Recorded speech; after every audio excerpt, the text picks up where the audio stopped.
자, 오늘 이제 221페이지 모세와 출애굽 봅니다. 모세는 사실은 굉장히 우리가 성경에서 보면은 성경의 인물 중에 보면은 모세의 비중이 참 커요. 정말 모세의 비중이 엄청 큽니다. 예수님의 그 변화산상에서 그때 모세하고 엘리야 두 사람이 예수님과 그 변화산상에서 만났죠. 그만큼 구약의 인물을 대표할 수 있는 사람을 뽑으라면 모세는 당연히 들어가죠. 아브라함, 모세, 다윗 이 세 사람 아주 대표적으로 들어갈 수 있는 사람이에요. 근데 이제 모세 여기 나와 있지만은 구약 성경 연구를 통해 우리는 모세의 사역과 시내산 율법이 아브라함에게 주어진 약속들에 기초하고 있음을 밝혔다. 그러니까 지금 하나님께서 그 언약을 성취하는 그 과정 속에서 아브라함에게 주신 약속은 씨앗에 해당되는 거고, 그 씨앗이 점점 발화되는 과정 속에서 결국 모세가 시내산에서 율법을 받고 모세를 통해서 하나님이 율법을 주심으로 그 율법을 통해서 이제는 이스라엘에 대한 확고한 그러니까 하나님의 백성으로서의 아주 이제 흔들림이 없는 그러한 확증을 사실은 율법을 통해서 이제 하게 되죠. 왜냐하면 율법 자체를 다른 민족에게는 주지 않았어요. 율법을 하나님께서 다른 민족에 줘갖고 너희들도 내 민족이다라고 하는 그게 없죠. 그래서 오직 모세를 통해서 이스라엘에게 주었고 그것도 역시 마찬가지로 하나님께서 아브라함을 부르실 때 언약의 약속에 기초한 그것을 하나님이 드러내는 것이다. 그래서 우리는 그 하반절에 보면은 바울 서신에서 이제 얘기하는 거고요. 바울은 모세와 시내산이 아브라함에게 주어진 언약의 약속들에 포함된다는 구약 성경의 강조와 입장을 같이 한다. 갈라디아서는 율법이 과도적, 그러니까 일시적 조처라는 사실도 분명히 하는데, 이 같은 사실은 율법의 중요성을 약화시키는 것이 아니라 관심을 아브라함에게 더 집중시킨다. 자, 아브라함에게는 하나님이 율법을 계시하지 않았죠. 아브라함은 율법을 모릅니다. 율법은 오직 모세에게 주어졌어요. 자, 그렇다면 우리가 궁극적으로 볼 때, 근데 이제 모세가 시내산에서 율법을 받은 그 사건이 그 씨앗이 어디냐? 아브라함에게 약속에 있어요. 하나님 주신. 그렇다면은 비록 아브라함은 율법을 몰랐을지라도 그러나 장차 아브라함의 씨가 결국 아브라함의 씨 자체가 이제 하나의 민족을 이루고, 그 다음에 그 아브라함의 씨 자체가 결국 영적으로 온 세상에 결국 영적으로 퍼진다는 것을 아브라함은 인식을 했어요. 그리고 하나님께서 그 과도기적, 즉 그 어떤 일시적인 그 관점에서 모세에게 율법을 계시하심으로 그 율법을 통해서 하나님이 자기의 백성들에 대한 자기의 백성들에 대한 정책성, 또 그 율법을 통해서 결국은 뭘 계시한 겁니까? 예수 그리스도를 계시한 거예요, 사실. 그러니까 하나님께서 주신 이 모세 율법의 궁극적인 성취는 어디에서 나오느냐? 예수님에게서 나옵니다. 예수님. 그래서 예수님 자신이 사실은 뭡니까? 최종적인 선지자죠. 여기도 나와 있어요. 예수님 자신이 그 율법의 마침이 되시고 그 율법을 궁극적으로 표현하시는 하나님의 뜻으로 사실은 보여줄 수가 있어요. 그래서 예수님은 이러한 결국 예수님 스스로가 모세에게 주어진 율법을 결국 예수님 자신이 오심으로 말미암아 완성되신다. 사실은 정말 그 율법을 성취하는 분으로서 궁극적으로 예수님을 드러낸다 하는 것을 예수님 스스로도 분명히 복음서에서 말씀했습니다. 그래서 자, 여기 나와 있죠. 모세는 하나님이 아브라함에게 하신 약속들을 매개하는 인물에 불과하다라고 했습니다. 이게 스데반의 그 설교에서 나온 거죠. 그러니까 스데반도 그가 순교하기 직전에 유대인들에게 한 그 스데반의 설교의 내용도 사실은 뭡니까? 아브라함으로부터 시작해서 이스라엘에게 이루신 하나님의 언약의 성취, 그것이 결국은 뭐요? 예수님에게서 완성되었다는 걸 유대인들에게 얘기했어요. 그러니까 유대인들이 그 얘기를 듣고 막 뿔이 난 거죠. 왜? 어떻게 감히 아브라함과 모세를 어떻게 끌어들이느냐? 그러니까 저들이 생각하기에는 나사렛 괴수 이단 예수 이렇게 알고 있는데 어떻게 자기들의 그 신성하고 정말 거룩한 정말 그 영광스러운 그 조상인 아브라함과 모세를 들먹거리느냐? 그게 유대인들을 굉장히 화나게 한 거예요. 그냥 만약에 이제 스데반이 그냥 그런 구약의 전반적인 역사를 훑지 않고 그냥 예수님이 우리의 구원자다, 예수님은 우리의 죄를 속죄하시면, 만약에 이렇게만 설교했어도 그렇게 과연 스데반이 돌에 맞았을까? 그럴 것 같진 않아요. 이게 스데반에게 왜 돌을 던지느냐? 유대인들이 돌을 던지는 그 사건은 뭐가 있어요? 율법에 불순종했거나 뭡니까? 신성모독이에요.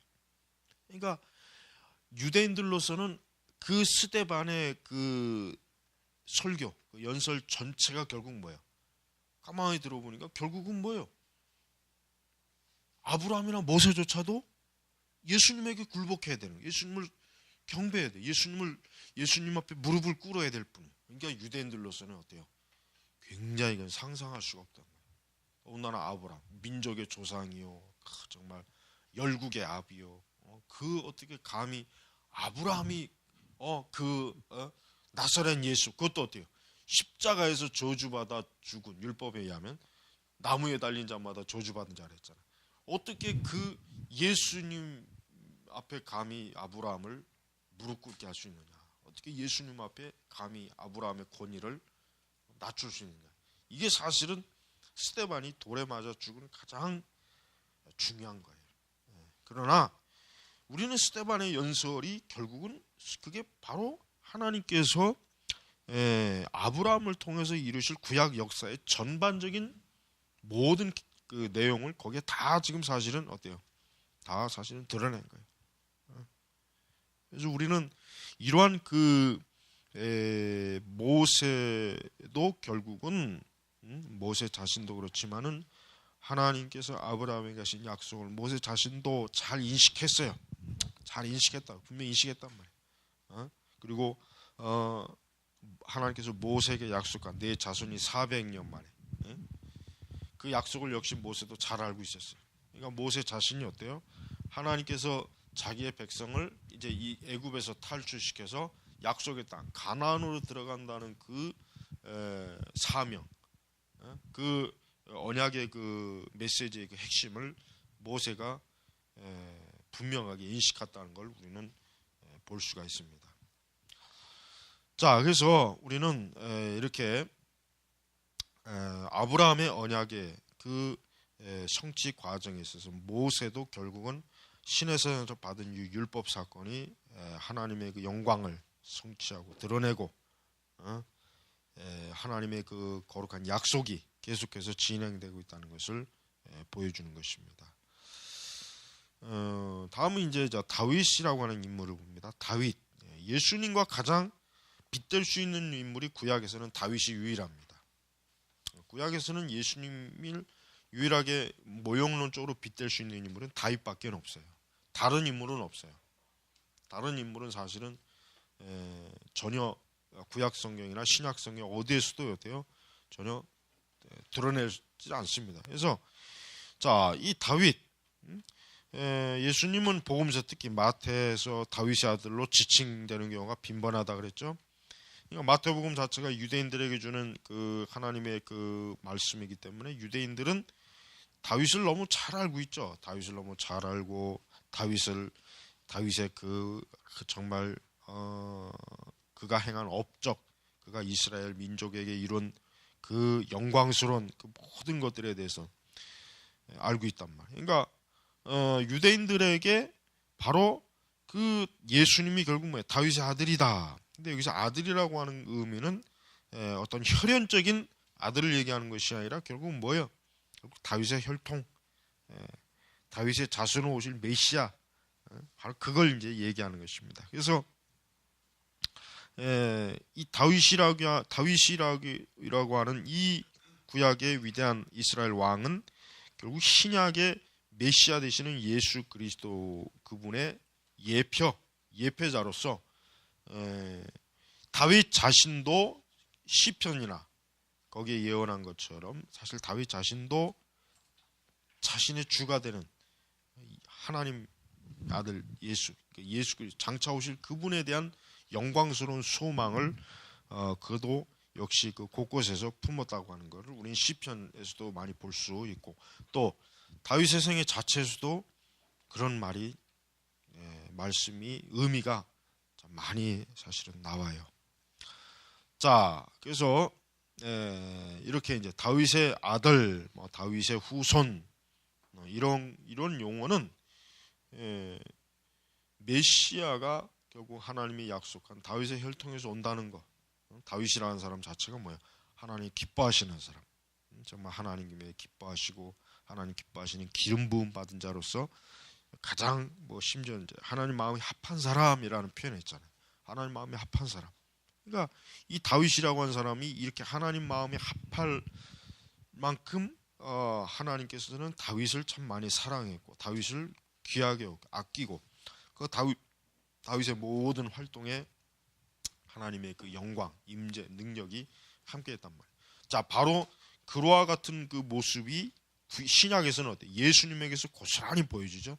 우선 예수님 자신이 뭐야? 하나님의 아들이시고 또 하나님께서는 예수님을 사랑하셨고 내 사랑하는 아들.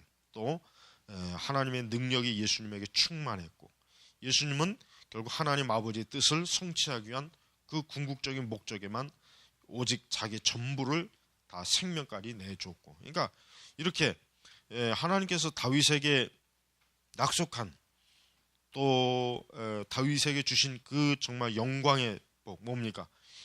결국 영원한 보좌. 다윗은 보면은 그 다윗 이후에 그 이전에 사울도 있었지만은 다른 왕들은 대부분이 그냥 일시적인 왕의 권세를 갖지만 다윗의 권세는 영원해요. 다윗의 권세는 영원. 왜냐하면 그 이유가 뭡니까? 다윗은 예수 그리스도의 영광의 권세를 표본으로 보여주는 분이거든요. 그런 구약의 인물이거든요. 그러니까 다윗은 그냥 평범한 왕이 아니에요. 다윗은 그냥 평범하게 그냥 그 이스라엘의 많은 왕들이 아니라 바로 그 왕 중 왕이 되는 거예요. 모든 왕 중 왕이 되어서 사실 이스라엘과 유다의 모든 왕들이 궁극적으로 다윗과 같기만 하면 정말 그 사람은 영광스러운 거. 그 자체로 영광스러운 거잖아요. 그 표현이 많이 나오잖아요. 자, 그래서 베드로는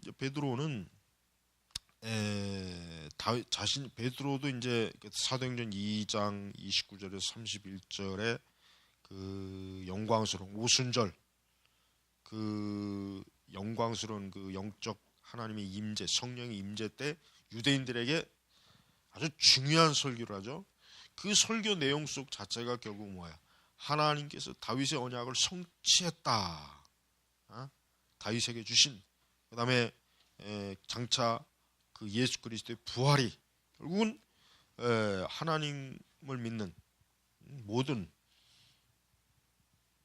주의 백성들에게 이루어지는 영광스러운 부활의 영광을 예표로 보여준다. 이렇게 볼 수가 있는 것이에요. 그래서 다윗이라고 하는 인물 자체가 결국은 예수 그리스도의 예수님이 그 성육신으로 오실 때 사실은 그 예수님에게 주어진 그 영광스러운 권위, 그 모든 것이 결국은 이미 다윗에게 다 보여지고 다윗에게 다 드러난다. 이렇게 이제 알 수가 있습니다. 그래서 우리는 다윗 자신도 결국은 뭐예요? 결국 그리스도에 의한 약속의 언약의 성취를 받는 그런 은혜의 자리에 위치한 사람이에요. 다윗 자신도. 다윗이나 야곱이나 아브라함이나 모세나 뭐 이제 구약의 인물들을 보면 하나같이 그 소망이 뭐냐? 영광스러운 메시아 주님께서 자기들을 참 하나님의 그 은혜와 은총의 영광으로 참 임재하는 것, 그것이 그 참으로 중요한 저들의 가지고 있는 하나의 중요한 소명, 또 사명, 또 믿음의 참 궁극적 소망이 될 수 있어요. 자, 다음에 이제 시온산이라고 하는 것은 구약 성경에 뭐 잠깐씩 나오는 그 어떤 하나님의 그 임재와 영광을 상징으로 할 때 이제 시온산이라고 이런 표현이 많이 나오죠. 그리고 이제 시온산 자체가 결국은 종말론적인 메시지의 아주 핵심적인 단어입니다. 시온산 자체가 종말론적인 메시지의 단어예요. 그래서 뭐 시오니즘, 뭐 시온산, 시온의 영광, 결국 종합적인 뜻이 뭐예요? 종합적인 뜻은 예수님의 영광을 본격적으로 어때요? 본격적으로 드러내는 거예요. 본격적으로 예수님의 영광. 예수님께서 이 영광스러운 그 뭐라 그럴까? 임재, 하나님 나라의 그 보좌, 그게 뭐 결국 시온산에서의 그 영화로움, 이거로 다 표현이 되잖아요. 자, 예루살렘 입성 이 자체도 뭡니까? 장차 예수님의 영광스럽게 예루살렘이 하늘의 예루살렘. 저 보니까 그 뒤에 226페이지에 그 히브리서 12장 나오죠. 그러나 너희가 이룬 곳은 시온산과 살아계신 하나님의 도성인 하늘의 예루살렘과 천만 천사와 하늘에 기록된 장자들의 모임과 교회와 만민의 심판자이신 하나님과 및 온전하게 된 의인의 영들과 새 언약의 중보자이신 예수와 및 아벨의 피보다 더 나은 것을 말하는 뿌린 피니라. 그러니까 여기서 보면 시온산과 살아계신 하나님의 도성인 하나님 예루살렘과 그 다음에 천만 천사와 하늘에 기록된 장자들의 모임과 교회와 만민의 심판자. 그러니까 자, 하늘의 하나님의 도성인 하늘의 예루살렘, 그 다음에 시온산, 이 결국 이 장소적인 개념으로서 이것은 뭡니까? 궁극적으로 하나님의 나라예요. 결국 하나님의 보좌, 하나님의 영광이 임재한 거죠. 그거를 시온산으로 표기도 하고 여기서 같이 하늘의 도성, 하늘성 예루살렘으로도 표현한 거예요. 그러니까 그 영광스러운 시온산, 그리고 그곳에 위치한 하늘의 예루살렘, 이 땅의 예루살렘이 아니에요. 그리고 그 예루살렘 안에 뭐예요? 천만 천사, 그 다음에 그냥 장차 그리스도로 말미암아 구원받을 모든 의로운 자들이 그 거룩한 예루살렘, 그 시온산에 딱 있다. 그 영광을 지금 히브리서 미리 지금 나타내 보여주는 거예요.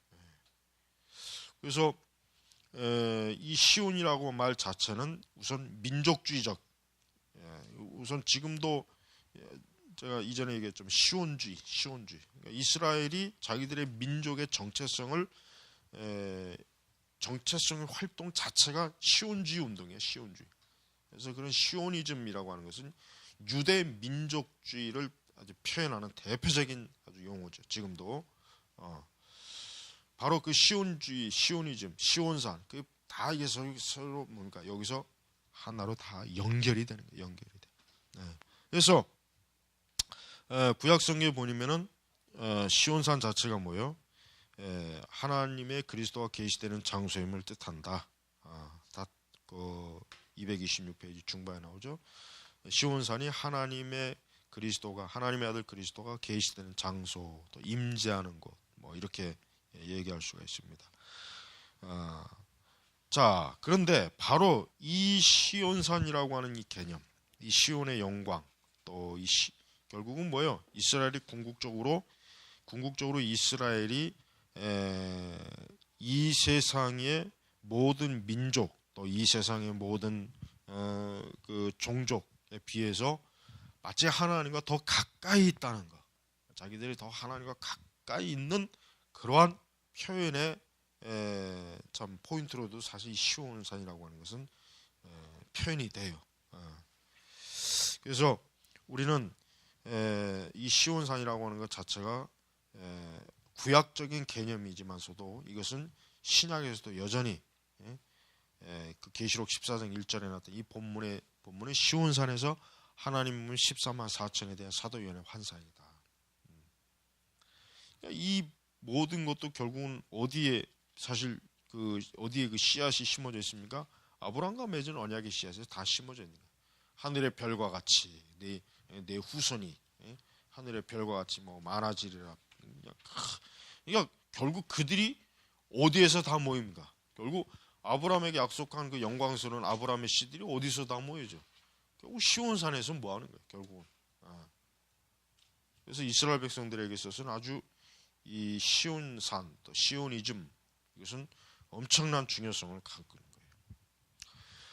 다음 이제 솔로몬과 성전. 이 솔로몬은 성전을 직접적으로 이제 완공하고 완성한 인물이에요. 그러니까 솔로몬과 성전은 사실은 뗄래야 뗄 수 없는 아주 중요한 의미가 있는 그런 내용인데, 자, 그러나 지난 시간에 얘기했죠. 신약 성경은 솔로몬을 거의 다루지 않아요. 기껏 해봐야 그저 솔로몬의 옷이 화려하다, 이 정도. 예수님의 비유 중에 예수님이 솔로몬을 위대하다고 하지도 않았어요. 그저 그 옷. 그러니까 솔로몬이 굉장히 참 뭐라 그럴까, 보잘것없는 사람을 취급한, 그저 쉽게 얘기하면 그저 옷이나 잘 입는 왕, 옷 하나 겨우 잘 입는. 예수님이 솔로몬을 인정 안 했어요. 그래서 나는 솔로몬이 구원을 못 받았다고 했거든요. 나는 솔로몬이 구원받았다는 생각이 도저히 안 돼. 왜냐하면 하나님께서 분명히 2번이나 우상 숭배하지 말아라 경고했음에도 말을 안 들었거든. 불순종한 거야. 사실은 솔로몬은 나는 구원받았다는 생각을 성경 어디를 통해서도 할 수가 없어. 증거가 없어, 증거가. 자, 그러나 이제 솔로몬은 어쨌든 이 성전이라고 하는 아주 영광스러운, 정말 이런 말로도 할 수 없는 영광스러운 그냥 성취. 그러니까 하나님께서 정말 그 위대한 사명을 줬죠, 위대한. 다윗에 이어서 결국은 솔로몬이 성전을 완공하고 성전을 짓고 성전을 건축하고 성전을 결국은 이루는 그러한 자로 하나님께서 뽑아 세운 그런 일꾼인데, 이러한 성전의 개념은 결국은 신약에서는 고스란히 결국은 그 예루살렘 성, 특히 이제 성전 자체가 결국 예수 그리스도를 상징하죠. 그 성전에 대한 그 묘사, 그 성전에 대해 자세히 묘사하는 그 표현이라든가 그런 것들을 보면, 예표를 보면은 예수님의 아름다움, 예수님의 영광스러움을 고스란히 표현해, 고스란히. 그래서 이 솔로몬의 성전은 사실은 솔로몬보다 더 중요해요. 사실은 솔로몬보다 더 중요한 게 성전이. 그래서 이제 이 솔로몬의 성전은 결국 예수 그리스도의 영광을 표현하고 드러내는 아주 참 핵심되는, 초점이 되는 그러한 표상으로 이제 구약에 나와 있습니다. 자, 그다음 이제 지혜는 신약성경 기독론의 중대한 역할을 한다. 그리고 신약성경은 제일 먼저 지혜자로서 누구요? 예수님에게 초점을 맞춘다. 이제 예수님에게. 우리가 이제 잠언, 우리 지혜서 하면 보통 잠언, 전도서 2개를 얘기하잖아요. 결국 꼭 거기뿐만 아니라 성경에서 전반적으로 지혜에 근접하는 그 모든 그 내용은 결국 예수님에게 다 결국은 돌아가요. 그 지혜의 근원 같은 그 예수님 자체가 같은 그 지혜로서 그분이 말씀하신 것, 그분이 행동하신 것, 모든 게 다 뭡니까? 지혜를 드러내는 거, 지혜. 그래서 우리가 보통 지혜가 무엇이냐라고 만약에 이렇게 묻는다면, 우리 기독교 입장에서는 지혜는 바로 예수님이다. 그리고 예수님이 하신 말씀, 그분의 행동, 그분의 행위, 그 자체가 다 지혜다라고 이렇게 우리가 알 수가 있어요. 자, 그래서 228페이지 보면은 하반절에 보면은 신약 성경에서 지혜 기독론은 우리가 구약 성경의 내용과 유사한 점들을 발견하기에 충분할 정도로 분명하다. 구약 성경에서 지혜의 전성기를 목격하는 것은 바로 다윗과 솔로몬, 왕국 예루살렘 성전의 영광이다. 신약 성경에서 예수님과 예수님의 사역에 나타난 참된 지혜를 목격하는 것은 바로 새 성전과 예수님으로 말미암은 다윗 언약의 성취다. 그러니까 구약에서도 이 구약의 지혜와 신약의 지혜를 관통할 수 있는 하나의 매개체는 결국 성전과 예수님인데, 결국 예수님으로 단일화할 수 있는 것, 예수님으로 결국은 표상으로 나타낼 수 있다. 결국 예수님이 솔로몬 성전이든 뭐든 간에 세상 그 예루살렘에 나와 있는 하늘의 예루살렘이든 간에 결국은 성전의 궁극적인 표상은 예수님이에요. 예수님이 아니면은 솔로몬 성전이 무슨 필요가 있겠으며, 또 심지어 그 새하늘과 새 땅의 성전, 그 예루살렘 성전이 무슨 필요가 있겠어요? 예수님이 아니면 그 모든 것들이 무슨 의미가 있겠냐? 별로 의미가 없단 말이에요. 그래서 우리는 이 지혜, 즉 예수님은 하나님의 지혜, 하나님의 영광, 하나님의 그 구속의 그 모든 것들을 드러내주는 아주 지혜의 근원이 되어 영광을, 표상을 보여준다 할 수가 있는 것입니다. 다음은 이제 그 229페이지 이방인 선교. 여기서는 뭐죠? 계시록을 잠깐 소두에 나와 있는데, 구약에도 우리가 나오지만 구약의 선지서들도 하나님께서 선지자들에게 단지 이스라엘 백성에게만 예언하지 않아요. 분명히 선지자들이 이방 민족에게도 다양한 하나님의 예언의 메시지를 줘요. 이사야서도 그렇고. 그러니까 그걸 볼 때 구약은 분명히 어때요? 구약은 분명히 유대인의 역사, 또 유대인의 관점에서 유대인의 그 선지자들이 그 내용인데, 거기에 의외로 이방인에 대한 예언이 많아요. 그리고 그 이방인들도 결국은 나중에 의로운 길로 돌아올 것이다. 하나님께서 저들을 버리지 아니하시고 저들을 하나님의 의로운 백성과 동일하게 하나님의 은혜를 베푸실 것이다. 그러니까 이방인에도 소망을 줬어요.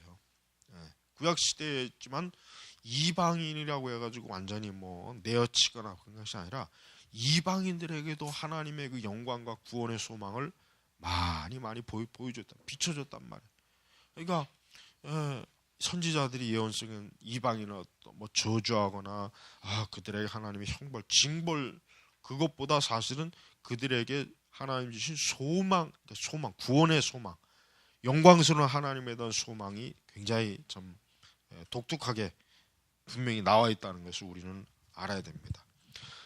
자, 그러면서도 이제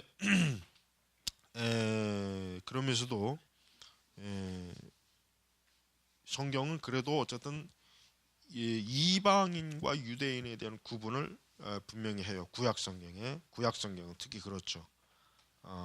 물론 이제 신약에 들어와서는 이제 이방인에 대해서는 더 이상 어때요? 구약 성경만큼이나 어떤 경계를 두진 않아요.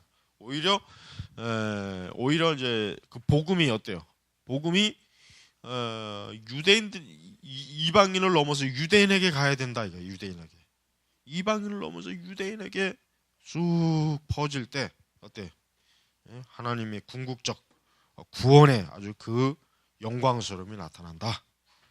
이렇게 얘기할 수가 있습니다. 그러니까 유대인들이 스스로가, 우리가 바울 신학에서도 우리가 중요한 거는 로마서도 그렇지만은 절대 너희 유대인이라고 해서 너희만 구원받고 너희만 마치 하나님이 선택한 것으로 여기지 말아라. 하나님은 이방인에게도 하나님의 언약의 축복, 하나님 그들에게도 하나님이 이제 개방했다, 포용했다 이거예요. 그러니까 당시 신약 교회가 여전히 사실 유대주의에 많이 물들어 있거든. 유대주에 많이 물들어 있다고. 그러니까 그 유대주의 때를 벗기기 위해서 히브리서가 쓰여진 것이고 갈라디아서도 쓰여진 것이고 로마서 후반부에 가서도 바울이 유대 민족에 대해서 얘기한 거잖아요. 그러니까 이게 유대주의라고 하는 그 아주 뿌리 깊은 그들의 그러한 같은 그 어떤 선민 사상을 신약 성경은 아주 강력하게 뿌리 뽑으려고 무진 애를 많이 쓰더라고요. 그걸 볼 때 우리는 유대인들이 그러니까 적어도 예수 그리스도 안에 들어온 유대인들은 이제 더 이상 유대인과 이방인의 차이가 있을 수 없다는 것을 잘 그들은 알았어요. 더 이상 그게 마치 그 구약의 마치 하나님의 선민처럼 신약에서도 유대인에게 어떤 영적인 특권과 영적인 뭔가를 뭐 더 있지 않겠냐라고 하는 건 없다 이거예요. 그래서 신약에 들어와서는 사실 사도들 자신도 다 유대인이지만서도 어때요? 사도행전에 보면은 유대인들에 대한 전도, 유대인들에게 복음을 전하려고 열심히 어때요? 굉장히 크잖아요. 굉장히 크다고. 그리고 나중에 이제 그 베드로가 고넬료에게 이제 보냄 받을 때 하나님은 베드로에게 분명히 알려준 거예요. 이 복음, 그리스도의 복음은 유대인들만을 위한 복음이 아니다. 이방인들의 끝까지 다 이 복음이 전해진다. 다. 그래서 이와 같은 신약도 그렇지만 신약의 선지자도 그렇지만 구약의 사도들도 단순히 이방인을 어때요? 단순히 배척한 게 아니야. 절대 배척하지 않습니다. 오히려 이방인들에게도 하나님의 영광, 그와 같은 모든 것들이 다 참 온전하게 드러나기를 그들은 굉장히 사모하고 실제로 그런 것을 중요하게 여겼습니다. 자, 다음은 아브라함, 다윗, 솔로몬이라고 하는 축과 예언의 성취. 아브라함부터 다윗 시대까지, 그 다음에 다윗과 솔로몬. 그러면 이제 지금까지 이제 아까 얘기한 것처럼 뭐 이제 솔로몬의 성전, 지혜, 그 다음에 뭐 이방인 선교, 뭐 이런 여러 내용을 거쳐서 이제는 결국은 하나님께서 결국 단순히 사실은 아브라함을 잘못 해석하게 되면 유대교의 인물, 유대교에만 해당되는 인물이다라고 볼 수가 있어요. 어떻게 보면 자칫 잘못하면. 그러나 사실은 그렇지 않습니다. 바로 그렇지 않다는 것을 우리가 지금 여기서 이제 배우는 거죠. 결국은 하나님의 약속, 언제나 이 하나님의 약속을 가지고 사도들이 어때요? 복음을 증거했어요. 복음. 사도들로서는 유대교와 뗄래야 뗄 수 없어요. 왜냐하면 유대교 자체는 결국 하나님의 율법을 받고 그 율법을 통해서 하나님의 영광스러운 참 거룩함 드러나는데, 역시 신약에 와서도 사도들에게 있어서는 사도들 자신이 유대인이라 결국은 유대 종교, 즉 하나님에 대한 그 저들의 그 열정, 열광, 하나님에 대한 그 저들의 그 생각과 믿음이라고 하는 것은 굉장히 대단하다는 걸 저들은 잘 알고 있단 말이에요. 그러나 이제 사도들은 예수님의 승천 이후에 결국 뭐예요? 하나님께서는 그 아브라함의 씨들, 사실 육적인 혈통, 이들을 통해서 이들이 과연 하나님께 버림받는 것이냐, 그런 의문을 가졌을 거예요. 그런 의문점에서 이제 바울은 베드로에서 이제 간략하게 얘기했지만은, 예수님 스스로도 여기 나와 있지만 요한복음 4장 22절 구원은 유대인에게서 난다. 구원은 유대인에게서 난다. 그러니까 먼저 결국은 유대인이라고 하는 존재는 뭐야? 하나님의 구원, 복음, 진리, 영광, 하나님의 그 거룩한 속성을 아주 명확하게 드러내는 하나님의 택함 받은 도구로서의 민족이에요. 도구로서. 그러니까 하나님이 만약에 유대인을 택하지 않았더라면은 하나님의 복음 사역은 어떻게 보면 좀 중구난방이 될 수도 있고, 그러니까 어떤 뚜렷한 경로로 그러면 어떻게 오느냐, 이게 참 모호해 줄 수 있는데, 하나님은 그 모든 것을 어때요? 유대인들에게, 즉 그 아브라함의 씨에게 이 메시아를 약속하고 구원의 길을 약속함으로 어때요? 하나님은 이제 어때요? 구원의 영적 구원의 혈통, 가계도 그게 이제 딱 이제 만들어진 거, 딱 만들어진 거. 그게 어디까지 갑니까? 종말까지 가는 거예요. 종말까지. 그래서 일단은 예수님 자신이 유대인으로 나왔어야죠. 예수님 자신이 막 로마인이나 그리스인으로 와서 만약에 유대에 와가지고 내가 메시아다 그러면 그걸 누가 믿겠어요? 안 믿죠. 그럼 왜? 선지자들의 메시지하고 전혀 맞지 않으니까. 분명히 선지자들 자신은 결국 메시아가 자기들의 민족, 유대 민족에게서 결국 나온다는 걸 그들은 알고 있었어요. 그러니까 이방인에게서 뭐 메시아가 나온다, 뭐 이방인에게서 뭐 뭔가 그거는 뭐 전혀 생각할 수도 없는 일이고 상상할 수도 있는 일이 아니란 말이에요. 자, 이렇게 유대교라고 하는 것은 기독교와 굉장히 어때요? 아주 참 가까운 그런 관계성을 맺고 있다는 것을 우리가 이제 알아야 됩니다. 자, 바로 이러한 가운데 이제 예수님께서는 사도행전의 이제 오순절 231페이지 오순절 사건,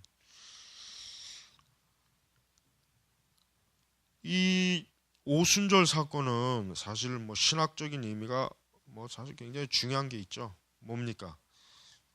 오순절 사건이라고 하는 것은 결국 이제는 어떤 특정한 민족, 특정한 개인에게 하나님의 성령이 임하는 것이 아니라 뭐예요?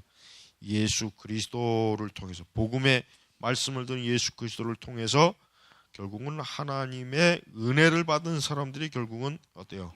결국은 이 신약 성경에서는 아주 중요한 사람으로 취급받아요. 또 이제 신약의 그 관점에서는 예수님이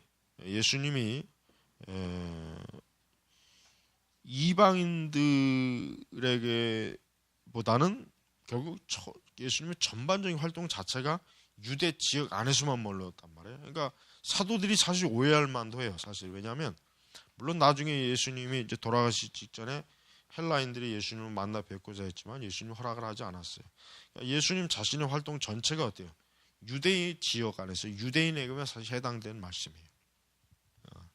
그래서 이제 사도들이 이제 예수님이 좀 더 그들이 이제 좀 더 이방인에게 초기에는 굉장히 소극적으로 대하다가 하나님께서 바울을 택해서 바울을 통해서 적극적으로 이방인 선교를 많이 나가죠.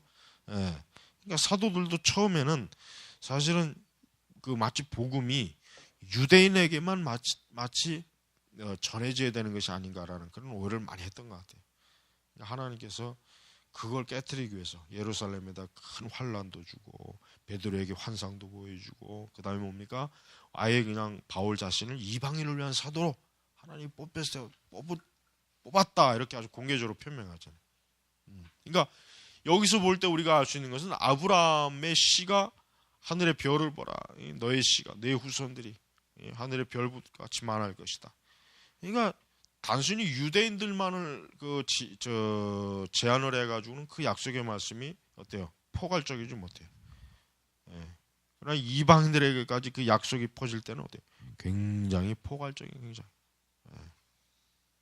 그래서 이 아브라함에게 약속하신 이 언약은 엄청나게 이 그 약속과 성취는 아주 쭉쭉쭉쭉 그냥 가지가 그냥 뻗듯이 계속해서 뻗진다는 거 우리가 여기서 알 수 있습니다. 자, 잠깐 쉬고. 자, 이제 231페이지 쪽 보면은 그 중반에서 조금 밑으로 내려면은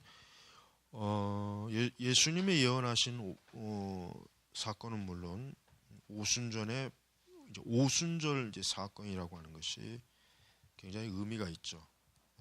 우선 오순절 사건의 의미는 우선 구약에 이미 오순절 사건이 예언되기 때문에 그 말 그대로 성령의 어떤 기름 부음, 성령의 임재, 또 하나님의 신약 교회가 이제 본격적으로 시작되는 어떤 기점이 되는 거죠.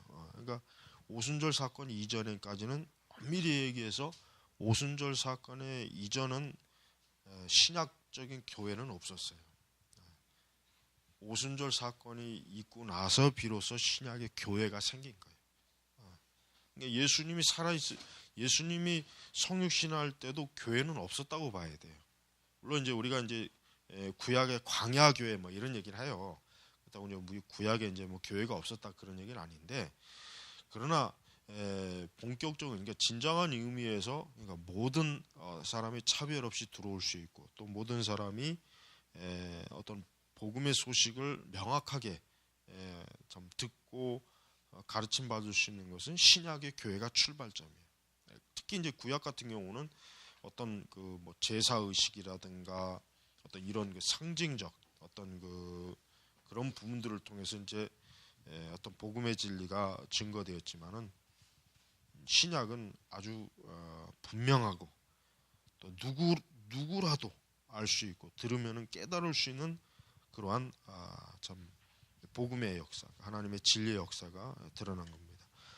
여기 뭐 잠깐 나와 있지만 요엘서 2장 28절 32절 뭐 이런 그 요엘서에 예언되어 있는 마지막 참 하나님의 신, 결국 성령의 강림 사건에 대한 그 예언이 사실은 이제 사도행전 2장 거기서 이제 사도행전 1장 2장 거기서 이제 이루어졌다는 것을 우리는 그걸 통해서 하나님의 이 복음의 역사가 구약에서 멈춘 것이 아니라 신약에서도 오히려 더 폭발적으로 일어날 수 있다는 것을 우리가 알 수가 있습니다. 그래서 우리는 이제 사도행전 전반적인 걸 보면은 결국은 사도들은 자신들의 그 복음 사역, 그 진리 사역, 교회 사역이라고 하는 것은 이미 구약에서 이루어질 것으로 예언된 것을 그저 성취하는 것이다. 성취하는 것이다. 단순히 사도들 자신이 어떤 이상한 술수를 부려가지고 예수님이 뭐 죽었는데 예수님이 안 죽은 척, 뭐 부활한 척 해가지고 자기들이 뭘 만든 것이 아니다. 이제 그거를 굉장히 강조하죠. 그리고 이제 그런 오해가 그때 그 당시에 있었지만은 그런 오해, 그런 어리석음에 대해서 사도들 자신이 아주 명쾌하게 그것을 밝혀주고 알려줘요. 그래서 사도들은 특히 이제 베드로의 설교를 통해서 알 수 있는 것은 베드로 설교는 예수님이라고 하는 하나님의 아들 메시아, 그분이 우리 가운데 오셨고 그분이 활동하셨고 그분이 말씀을 전하셨는데 바로 그들을 우리 민족 하나님이 자기의 백성의 손에서 그 십자가에서 형벌을 받고 죽으셨다는 것에 대한 그 충격적인 얘기를 통해서 듣는 사람들로 하여금 엄청난 충격에 빠지게 하는 거예요. 그러면서 우리가 어찌해야 될까. 그러니까 우리가 정작 하나님의 그 언약의 성취를 우리 스스로가 굉장히 어때요? 막 반대하고 그것을 저항했다고 하는 그 죄책감, 그 죄에 대한 걸 깨닫게 해주는 민족적인 죄악. 그래서 그런 부분에 대해서 이제 베드로의 설교를 들었던 사람들은 아주 깊은 회개, 각성을 통해 가지고 많은 사람들이 회개하고 참 교회 안으로 이제 들어왔죠. 교회 안에 들어왔죠. 이렇게 이제 사도들의 이런 활동은 결국은 뭡니까? 결국은 아브라함에게서 약속한 그 언약의 확증에 대한 그 어떤 증거가 되는 거죠. 증거가 되죠. 그래서 바울은 지금 BCD 안디옥에 해당해서 한 설교, 거기서 이제 바울은 이스라엘 조상, 그다음에 아브라함과 이삭, 야곱에 대한 그런 그 내용, 그 애굽에서 이제 노예 생활하던 그 조상들에 대한 것들, 이러한 것들. 그러니까 결국은 아브라함이 이런 구원 역사에 있어서 굉장히 중요하다는 것을 바울은 강조합니다. 그래서 바울은 출애굽, 가나안 정복, 그다음에 사사들, 사무엘, 사울 뭐 이런 것들, 다윗, 그러니까 바로 이런 모든 것들을 그 사도행전 13장 23절에 하나님이 약속하신 대로 이 사람의 후손에서 이스라엘 외에 구주를 세우시니 곧 예수라. 이와 같은 구약에 예언된 그 확증을 예수님에게서 발견할 수 있다 하는 것을 바울은 핵심 중점적으로 사실은 여겼습니다. 그래서 이제 사도행전에서 이제 그 사도들의 사역을 전반적으로 보면은 사도들은 선지자들의 예언에 굉장히 무게감을 줘요. 선지자들의 예언의 메시지에 자기들의 권위를 고스란히 실어요. 그래야 그들이 이제 복음을 전할 때, 그들이 이제 교회를 세울 때 어떤 뭐 이상한 전혀 근본도 없고 뿌리도 없는 어디서 이상한 뭐 나타나가지고 갑자기 뭐 하나님의 아들이다. 뭐 그 예수를 전한 것이 아니라 이미 사도들이 예언되고 약속한 구약에서부터 이미 충분히 예언된 그분이 지금 우리에게 오셨고 그분이 죽으셨고 그분이 부활하셨고 승천하셨다. 그리고 그분이 다시 오실 것이다 라고 하는 거. 이게 바로 신약 교회 초석이에요. 초석. 그러니까 그 메시지가 지금 사도행전에서는 계속해서 반복적으로 들려져요. 그리고 그 사도행전을 통해서 교회가 아주 제대로 뿌리를 일단 딱 내리죠. 그리고 이방인 지역에까지 이제 안디옥을 포함해가지고 소아시아 지역까지 바울은 3차에 걸쳐서 계속해서 어때요? 계속 전도, 선교 여행을 다니잖아요.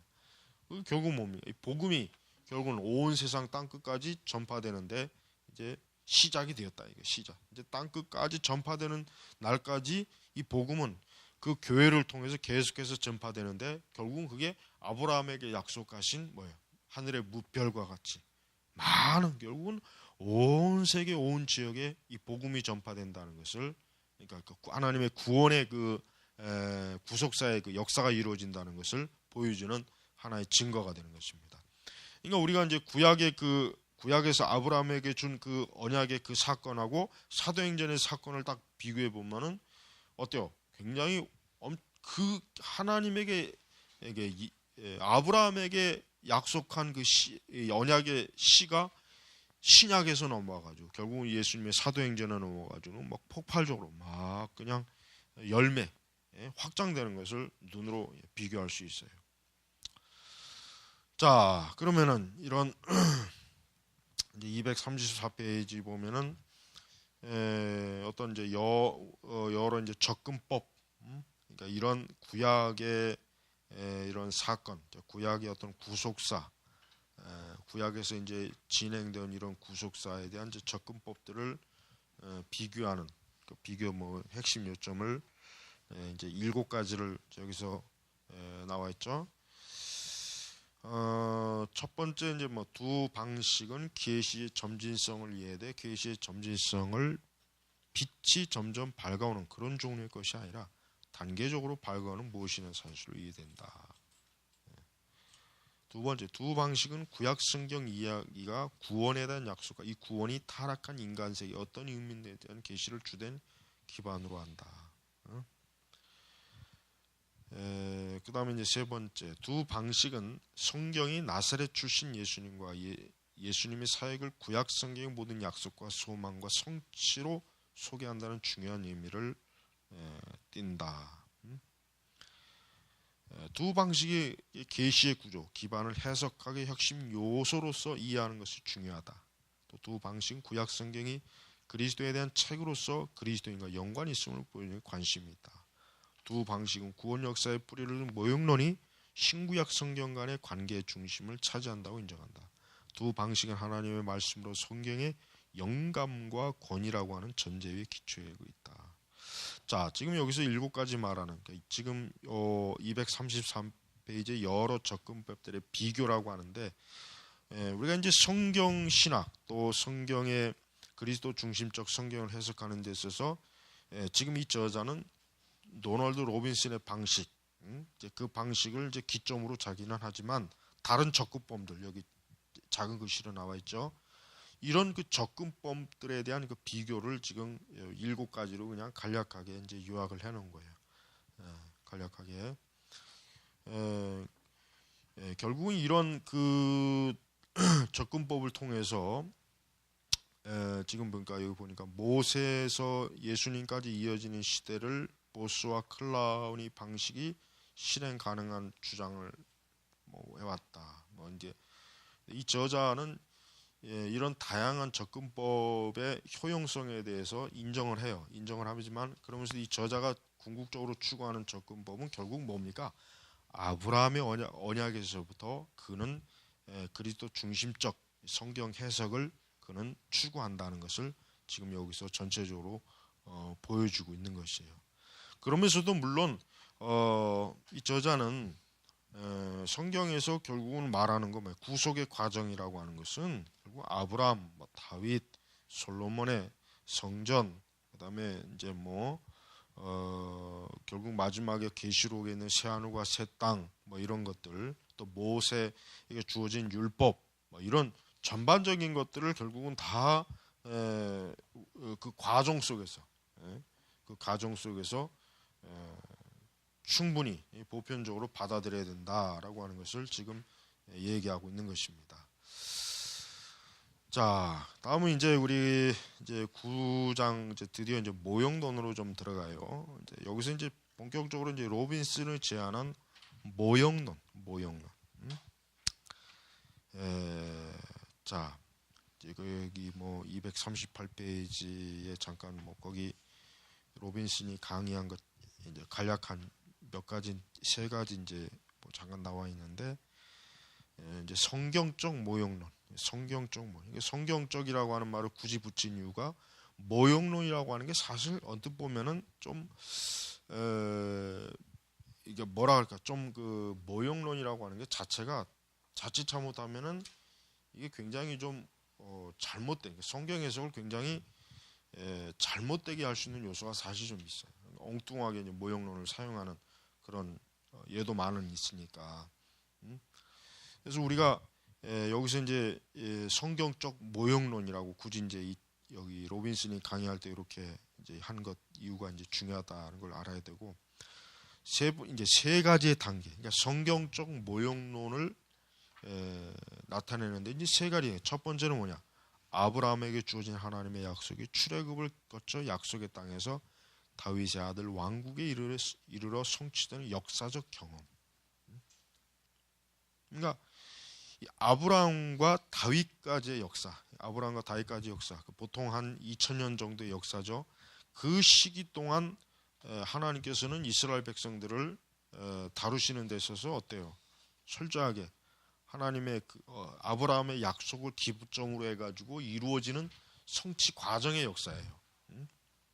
절대 그 아브라함의 그 주어진 언약에서 벗어나질 않아요. 조금도 벗어나지 않습니다. 두 번째는 이런 성취를 세태와 몰락과 추앙과 기방 시기 동안 선지자들에 예언된 여호와의 날이라는 미래로의 투영. 이제 우리가 이제 다윗 이후가 사실 어때요? 다윗 이후가 사실은 이스라엘의 역사를 보면은 정말 계속 무너지는 역사예요. 여기도 나와 있지만은 쇠퇴, 몰락, 추방, 기한, 포로기 이런 아주 참 뭐라 그럴까, 좀 이스라엘의 그러니까 아브라함의 씨들이 민족적 그 구성을 할 때 엄청나게 수치스럽고 부끄럽고 정말 불신앙적이고 진짜 어떻게 보면 겉으로 볼 때 소망이 없는 그런 시기. 그러나 메시아는 이 모든 것들을 비록 비관적이고 때로는 굉장히 그 신랄하게 경고를 하지만 궁극적으로 뭡니까? 메시아에 대한 소망이 있어요. 그러니까 선지자들의 메시지를 겉으로 볼 때는 아주 좀 뭐라 그럴까, 좀 뭔가 좀 어둡게 볼 수가 있지만은, 그러나 실제 선지자들의 그 메시지의 결론은 소망이에요. 누굴 통해서 소망이냐? 그리스도를 통해서. 그 다음에 뭡니까? 하나님 나라를 통한 소망입니다. 그런데 세 번째는 결국은 뭐예요? 그리스도 안에서 예수님의 성육신과 십자가의 죽음과 부활과 높아지심에서 함께하신 성령 안에서, 그리고 새하늘과 새 땅에서 재판장과 구원자 되시는 예수님의 재림에서의 진정한 성취. 그렇죠. 이 세 번째가 궁극적인 거예요. 세 번째가. 그러니까 성경적 모형론이라고 했을 때 그 모형은 이 세 가지 틀 안에서 모형론이 이루어져야 그게 정확한 모형론이 되는 거예요. 이 세 가지를 벗어나면은 그 모형론이 아니에요. 그건 굉장히 신비주의적이고 아주 참 그 성경을 아주 크게 왜곡시킬 그런 우려가 많은 거예요. 그러니까 이 세 가지의 관점 속에서 이제는 이 모형론이라고 하는 사건을 하나하나 이제 여러분들이 살펴볼 때 이제 앞으로 어떻게 보면 뭐 이 세 가지 관점이 신약 전체, 성경 전체를 하나로 묶는 세 가지의 띠라고 사실은 볼 수가 있어요. 그래서 이 로빈슨의 이런 그 모형론이 지금 그리스도 중심 성경 신학적인 해석을 하는 데 있어서 어때요? 아주 가장 적합하다. 그렇게 볼 수가 있는 거예요. 그래서 첫 번째 단계 창세기 1장에서 11장에서 창세기 1장과 11장. 창세기 1장에서 11장은 창세기 안에서도 어때 가장 첫 번째 도입문이에요. 도입문. 창세기 1장에서 11장.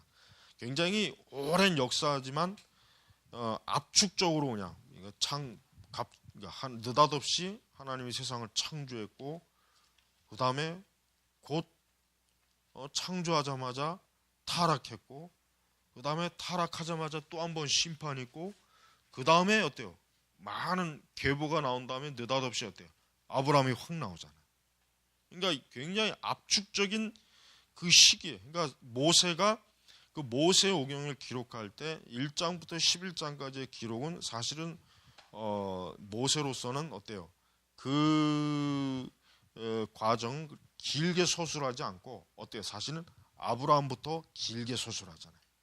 아브라함의 일생의 그 자질구레한 거 여러 어떻게 보면 굉장히 좀 잘 자란 것들 그런 것들을 거기다 기록을 한단 말이에요. 그러니까 창세기 1장부터 11장까지는 사실은 뭐예요? 사실은 모세 그러니까 아브라함 이전의 그러니까 본격적인 언약 이전의 하나의 과정이기 때문에 모세 입장에서는 그렇게 자세하게 기록할 생각이 없었던 거예요, 사실은. 그러니까 모세는 자기 자신이라고 직접적으로 관계되는 게 누구예요? 아브라함이에요. 왜? 자기 자신이 아브라함의 혈통이거든. 자기 자신이 아브라함의 혈통이에요. 물론 당연히 아담의 혈통이긴 하지만 그러나 아브라함 이전까지의 그 계보나 역사를 보면은 사실은 뭐라 그럴까? 그냥 두루뭉실해. 그러니까 전반적인 그냥 두루뭉실한 그 역사란 말이에요. 그래서 이 창세기 1장에서 11장을 지나서 이제 그 이후부터 이제 뭡니까? 하나님께서 이제 아브라함에게 언약하시고 그 언약에서부터 이제 하나하나 어때요? 풀어가는 거예요.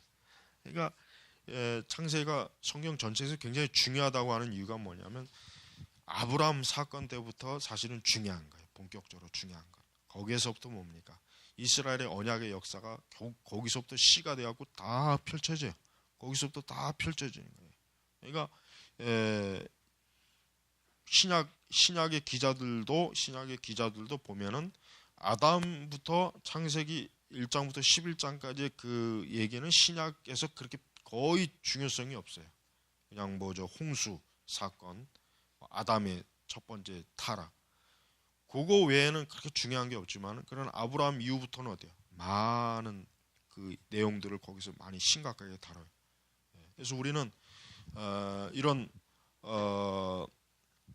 로빈슨이 자기의 방식대로 이렇게 구분되어진 이러한 그 시대 구분, 이러한 어떤 또 이제 여기에서 이제 모형론적인 구분을 요 기반 위에서 이제 한다는 것을 우리가 잘 이제 이해하고, 그래서 이제 다음 주에는 요 모형론 전체를 한 번에 쭉 한번 다뤄보죠. 모형론 전체를 뭐 별로 그렇게 뭐 내용이 분량이 많지 않으니까 10장 전체를 한번 쭉 다뤄서 모형론을 한 시간 안에 다 좀 끝내겠습니다. 한번 미리 좀 읽어오고, 그래서 요 과목은 하여튼 예상대로 일찍 빨리 끝낼 수가 있을 것 같아요. 자, 기도하겠습니다. 하나님 아버지 감사합니다. 우리가 하나님의 계시의 말씀을 이해하는데 우리가 좀 더 치밀하고 조직적이고 하나님의 언약의 관점에서 그리스도 중심적 성경 해석을 통해서 바르게 성경을 이해하고 가르치고 증거할 수 있도록 저희를 도우시옵소서. 오늘 하루도 감사하며 살아계신 예수님의 이름으로 기도 올렸습니다. 아멘.